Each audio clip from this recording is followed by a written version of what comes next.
Hello my perfect family, कैसे हो आप सब लोग। आई होप कि आप सभी बहुत ही अच्छे होंगे। तो आज की वीडियो में हम लोग बात करने वाले हैं लिमिट टेस्ट फॉर आयरन के बारे में, जो कि हमारी B pharmacy first semester pharmaceutical inorganic chemistry का टॉपिक है।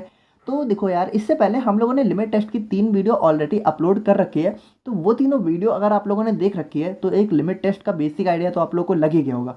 लेकिन अगर अभी भी आप लोगों ने वो तीनों वीडियो नहीं देखी है तो आप लोग को बता दूं कि देखो, लिमिट टेस्ट में हम लोग क्या करते हैं कि किसी सैंपल में, ठीक है, एक सब्सटेंस की इम्प्योरिटी की लिमिट का पता लगाते हैं। ठीक है, मतलब बेसिकली हम लोग ये पता लगाते हैं कि जो हमारा सैंपल है उसमें कोई भी इम्प्योरिटी एक लिमिट से ज़्यादा है कि कम है। ठीक है, अगर लिमिट से कम है तो वो हमारी एक्सेप्टेबल है, यानी कि उसको हम लोग एक्सेप्ट कर सकते हैं। मतलब वो देखो, लिमिट जो है हमारी प्रिस्क्राइब होती है। लिमिट का मतलब होता है कि उस लिमिट से अगर एक पॉइंट भी ऊपर हुई तो वो हमारे लिए हार्मफुल है, और अगर उस लिमिट से नीचे है तो वो हमारे लिए एक्सेप्टेबल है, यानी उसको हम लोग एक्सेप्ट कर सकते हैं, वो हमारे लिए हार्मफुल नहीं है। तो देखो, लिमिट टेस्ट फॉर आयरन की बात करें तो इसमें हम लोग क्या पता लगाएंगे। इसमें हम लोग बेसिकली ये पता लगाएंगे कि जो हमारा आयरन है, ठीक है, आयरन हमारा इम्प्योरिटी के फॉर्म में प्रेजेंट होगा सैंपल में। तो हम लोग इसमें ये पता लगाएंगे कि हमारा आयरन एक लिमिट से ज़्यादा तो नहीं है। अगर लिमिट से ज़्यादा होगा तो हमारा सैंपल फेल कर गया, और अगर हमारा लिमिट से कम है तो वो हमारा लिमिट टेस्ट पास कर जाएगा। तो देखो, एक लिमिट टेस्ट में बेसिकली 5 स्टेप होते हैं। ठीक है, पहला होता है प्रिंसिपल, दूसरा होता है एपरेटस, तीसरा होता है केमिकल, चौथा होता है हमारी प्रोसीजर, और पांचवा होता है ऑब्जर्वेशन। ठीक है, तो पहला स्टेप हमारा प्रिंसिपल होता है। तो चलो इसको प्रिंसिपल देखते हैं क्या होता है हमारे लिमिट टेस्ट ऑफ आयरन का। तो इसमें क्या होता है कि हमारा जो फेरस आयन होता है, अब देखो यहाँ पर आयरन हमारे दो फॉर्म में प्रेजेंट होता है। ठीक है, पहला होता है हमारा फेरस फॉर्म, ठीक है, जो कि Fe2+ होता है, और दूसरा होता है हमारा फेरिक फॉर्म, ठीक है, जो कि Fe3+ होता है। मतलब तो ये हमारा जो आयरन होता है, जो हमारा लिमिट टेस्ट का प्रिंसिपल होता है, वो हमारा होता है कि जो हमारे फेरस आयन होते हैं यानी Fe2+।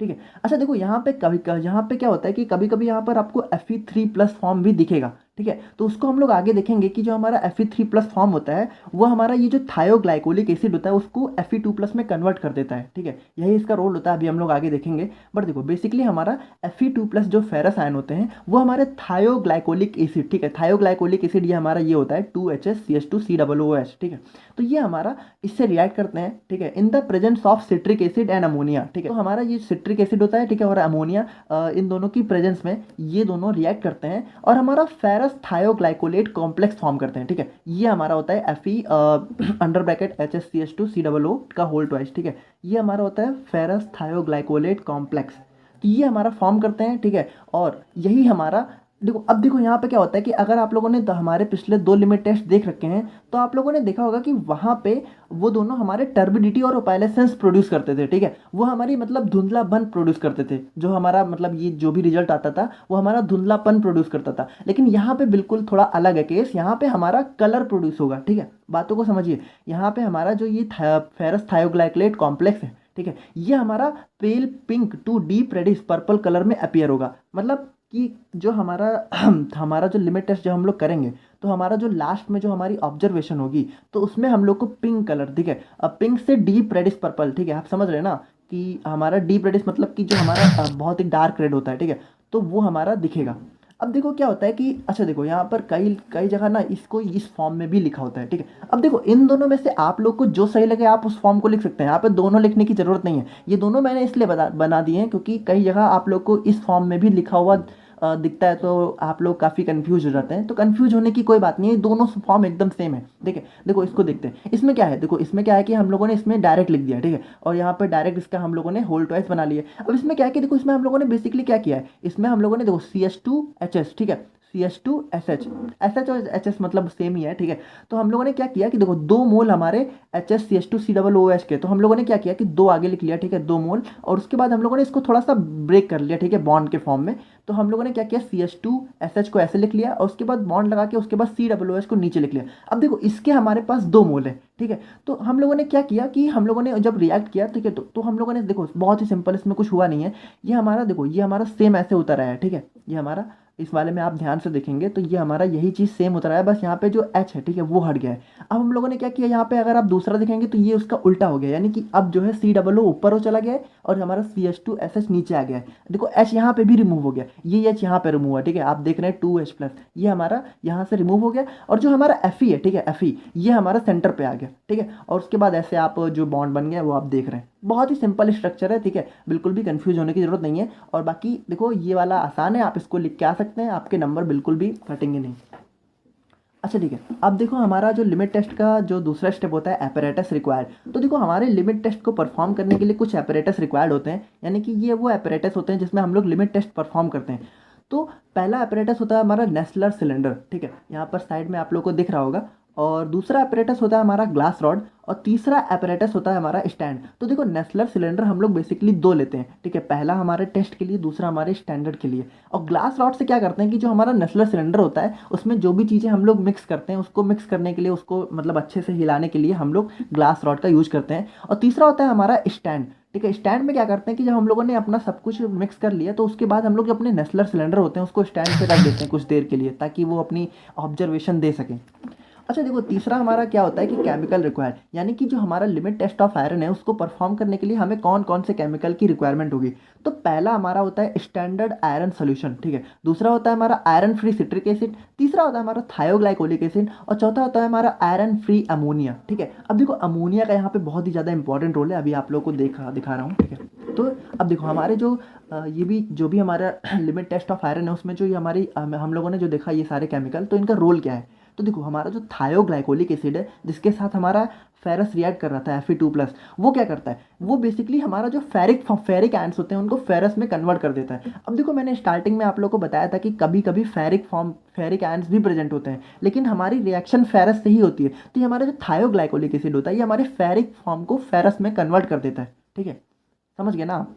और बाकी देखो अमोनिया क्या होता है कि अमोनिया हमारे देखो अब यहाँ पे अमोनिया का बहुत ही ज़्यादा इंपॉर्टेंट रोल है, ठीक है, क्योंकि ये हमारे जो भी हमारा सोल्यूशन हो रहा है, ठीक है, जो भी हमारा लिमिट टेस्ट हो रहा है उसको एल्कलाइन मीडियम प्रोवाइड करता है। अब एल्कलाइन मीडियम की क्या रिक्वायरमेंट है, तो आप लोग को बता दूं कि ये हमारा जो फेरस थायोग्लाइकोलेट कॉम्प्लेक्स बन रहा था, जो हमारा pale pink to deep reddish colour दे रहा था, ये हमारे एल्कलाइन मीडियम में ही कलर देता है, ठीक है। इस चीज़ को आप समझिए, अगर एल्कलाइन मीडियम नहीं हुआ, ठीक है, तो वो हमारा कलर ही नहीं प्रोड्यूस करेगा। और अगर हमारा कलर ही नहीं प्रोड्यूस होगा तो हम लोग आइडिया ही नहीं लगा पाएंगे ना, कि हम लोग कलर से ही तो कंपेयर करके आइडिया लगाने वाले हैं। नहीं, देखो क्या होगा कि हमारा जो स्टैंडर्ड है उसका कलर डार्क होना चाहिए और जो हमारा टेस्ट है उसका कलर हल्का होना चाहिए।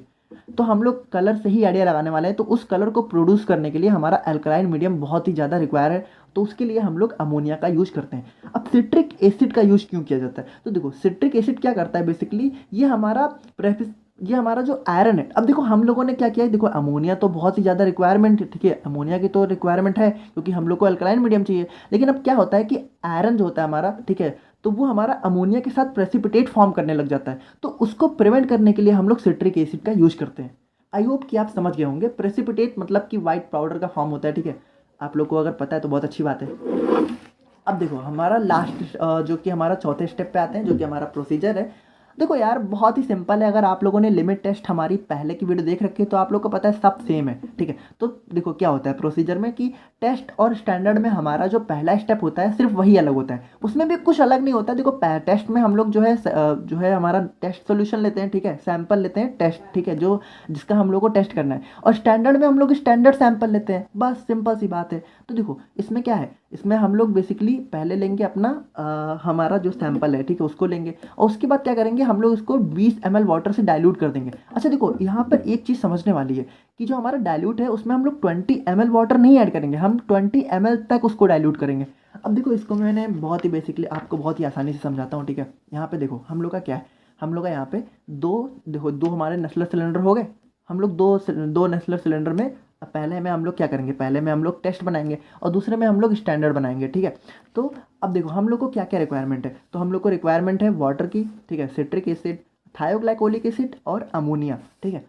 तो देखो पहला स्टेप क्या है, पहला स्टेप है dissolve specific amount of sample in Nessler cylinder as directed in pharmacopoeia, ठीक है, टेस्ट का। तो ये देखो ये हमारा टेस्ट सैंपल है, ये हमारा नेस्लर सिलेंडर है। तो सबसे पहले स्टेप में हम लोगों ने टेस्ट वाले में टेस्ट सैंपल को नेस्लर सिलेंडर में ट्रांसफर कर दिया और स्टैंडर्ड में क्या किया, स्टैंडर्ड में स्टैंडर्ड वाले को ट्रांसफर कर दिया, ठीक है। तो स्टैंडर्ड में आप देख रहे हैं कि ये हमारा स्टैंडर्ड है, तो इसको हम लोगों ने इसमें ट्रांसफर कर दिया, ठीक है। अब देखो दूसरा स्टेप हमारा क्या कह रहा है, दूसरा स्टेप हमारा कह रहा है डाइल्यूट विथ 20 ml वाटर, ठीक है। तो यहाँ पर देखो हम लोग का क्या करना है, यहाँ पे हम लोग को वाटर, देखो यहाँ पे आप मार्किंग देख रहे हैं ना, तो ये हमारा जो मार्किंग है 20 ml, ठीक है, दोनों में, देखो दोनों में। तो उसमें हम लोग क्या करेंगे कि वाटर को हम लोग दोनों में, ठीक है, 20 ml तक ऐड कर देंगे, समझ गया आप, 20 ml तक, ठीक है। यहाँ पे इसमें दोनों में हम लोगों ने 20 ml तक वाटर ऐड कर दिया। अब तीसरा स्टेप हमारा क्या है, तीसरा स्टेप है add 2 ml iron free citric acid, ठीक है। तो सिट्रिक एसिड देखो, अब सिट्रिक एसिड हम लोग जो है दोनों में 20 ml कितना 2 ml ऐड करना है, सॉरी। ठीक है, तो ये हमारा आयरन फ्री सिट्रिक एसिड है, तो 2 ml हम लोग दोनों में ट्रांसफ़र कर देंगे, दोनों में। ठीक है, स्टैंडर्ड और टेस्ट दोनों में। तो हम लोगों ने क्या किया, हम लोगों ने 2 ml इसमें ट्रांसफ़र कर दिया, 2 ml। ठीक है, 2 ml और 2 ml हम लोगों ने इसमें ट्रांसफ़र कर दिया। देखो बेसिकली आप लोग को बिल्कुल ऐसे ही परफॉर्म करना है। ठीक है, बिल्कुल भी बहुत सिंपल सा स्टेप है। अब इसके बाद 2 ml डालने के बाद हम लोगों ने क्या किया, ऐड 0.1 ml थायोग्लाइकोलिक एसिड।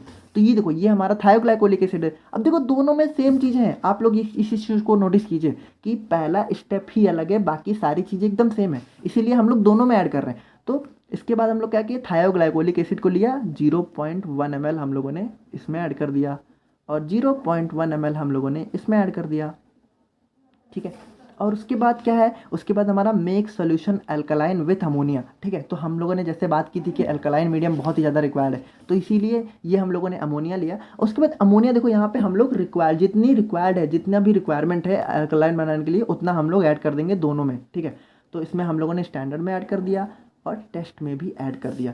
अब उसके बाद क्या करना है, उसके बाद हम लोगों देखो इतनी सारी चीज़ें ऐड करने के बाद हम लोग अब क्या करेंगे, अब हम लोग फिर से वाटर लेंगे और यहाँ 50 ml मार्क तक, ठीक है 50 ml वाटर नहीं ऐड करना है, 50 ml मार्क तक। ठीक है, अब जितना भी चीज़ें ऐड होने के बाद हम लोग 50 ml मार्क तक, यहाँ पे देख रहे हैं आप, वाटर को हम लोग लेंगे और 50 ml तक हम लोग ऐड कर देंगे। यानी कि देखो कुछ वाटर को अगर मैं शो करना चाहूँ तो हम लोग कुछ ऐसे करके 50 ml तक हम लोग वाटर यहाँ पे ऐड कर देंगे।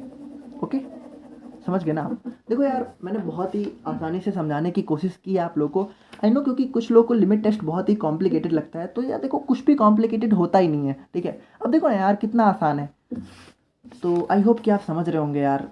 बाकी देखो, अब हम लोगों ने जब इतनी सारी चीज़ें कर ली, तो उसके बाद देखो, उसके बाद हम लोग का लास्ट स्टेप है ऑब्जर्वेशन। देखो ऑब्जर्वेशन बहुत ही सिंपल है, अगर हमारे टेस्ट की इंटेंसिटी, ठीक है, कलर की, ठीक है, वो हमारे स्टैंडर्ड से कम है, तो हमारा सैंपल लिमिट टेस्ट को पास कर गया। ठीक है, तो इसको देखते हैं, ये देखो आप लोग को दिख रहा होगा, तो ये देखो, ये हमारा स्टैंडर्ड है, ये हमारा टेस्ट है। तो इसमें आप लोग देख रहे हैं कि स्टैंडर्ड का जो रेड कलर है वो ज़्यादा है और हमारे टेस्ट का बहुत ही कम है। ठीक है, तो हमारा सैंपल क्या हुआ, हमारा सैंपल लिमिट टेस्ट को पास कर गया। ठीक है, और अगर यहाँ पे आप दूसरा स्टेप और देखिए, अगर हमारा intensity of colour of test solution, ठीक है, वो हमारा ज़्यादा है intensity of colour of standard solution, तो हमारा सैंपल लिमिट टेस्ट को फेल कर गया। यानी इसको आप देखें तो ये हमारा यहाँ पे आप देख पा रहे हैं कि हमारे टेस्ट का जो कलर है वो हमारे स्टैंडर्ड से ज़्यादा है। तो यहाँ पे हमारा, इसका मतलब क्या है, इसका मतलब ये है कि हमारा जो टेस्ट सॉल्यूशन है उसमें इम्प्योरिटी आयरन की बहुत ज़्यादा है, तो वो हमारे लिए एक्सेप्टेबल नहीं है। तो यहाँ पे हमारा लिमिट टेस्ट फेल कर गया।